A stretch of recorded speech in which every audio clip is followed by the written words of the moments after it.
What's up, fight fans? This is Kurt DeVille with Counterpunch Boxing News, and I have some new news concerning Chris Eubank Jr., Liam Beefy Smith. Get this. This fight was revenge or repeat. This was definitely a fight of revenge. Chris Eubank came out boxing and then grabbing. Okay, he was pulling the typical Klitschko, but with a twist. Okay, he was actually boxing, grabbing, locking up, clenching. Liam Smith surprisingly wasn't jabbing with him, and that was his downfall, because Chris Eubank came to the middle of the ring this time and put on a boxing clinic, and he was consistent in what he was doing. Now, as soon as Liam Smith went to throw, he was there to counter, which was very effective for Chris Eubank Jr. on top of the jabs and the right hands and the grabs. So Chris Eubank showed that he had good power in the third round.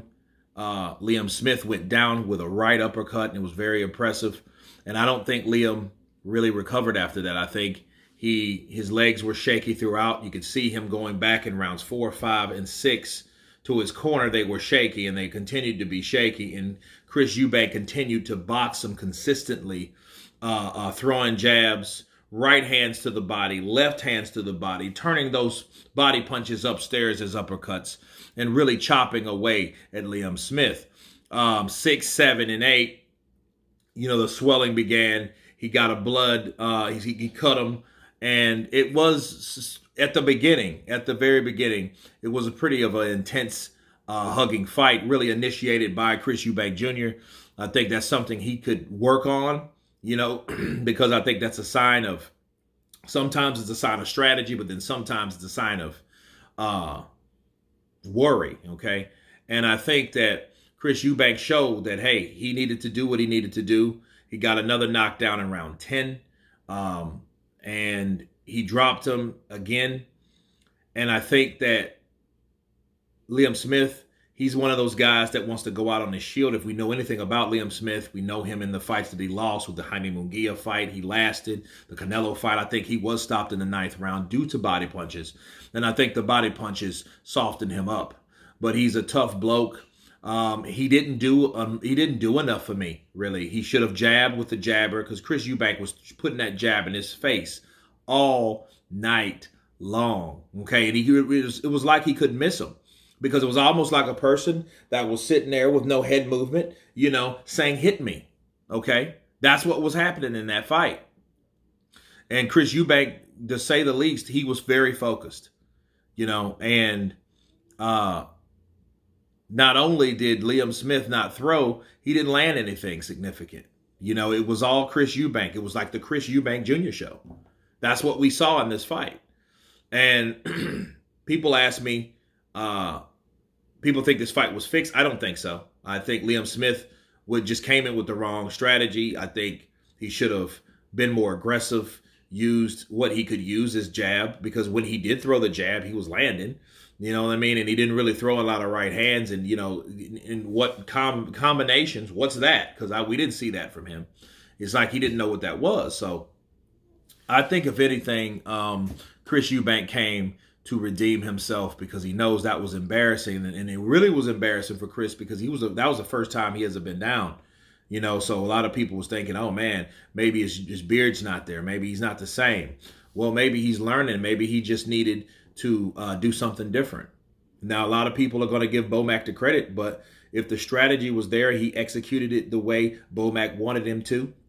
It gives him redemption. It makes Bomac goes a little bit higher, but besides where it's already at with Terrence Crawford, the best pound for pound fighter in the world. So, that's a good plus for him. So it's good for boxing overall, but it also opens up the opportunity for a possible fight that we should have saw last year if it wasn't for adverse findings and complications due to drug tests, okay? So hopefully we can see the Conor Benn / Chris Eubank Jr. fight later on. because I know those guys want to make that money, get that bag. You know what I mean? So that should be something. And if he continues with Bomac, I think and feel can continue to ground him and to get in and to knock out some of the bad habits that Chris Eubank Jr. has. But he did show us power. He showed us boxing ability.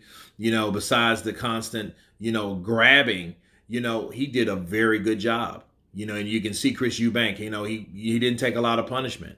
But we can't say that for Liam Smith because he did take enough. Now, the stoppage. I think the stoppage was a little fast.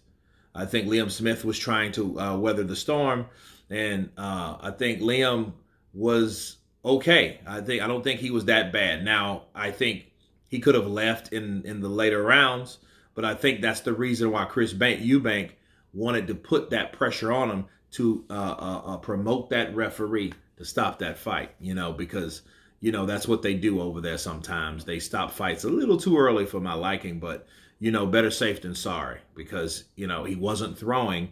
He was moving and protecting himself, but he wasn't doing anything to keep Chris Eubank Jr. off of him. Again, I've seen worse, okay, but I've definitely seen better. But anyway, you guys tell me what you think of Chris Eubank Jr. stopping Liam Smith in round 10. Of course, please subscribe. And you guys been Counterpunch. Peace!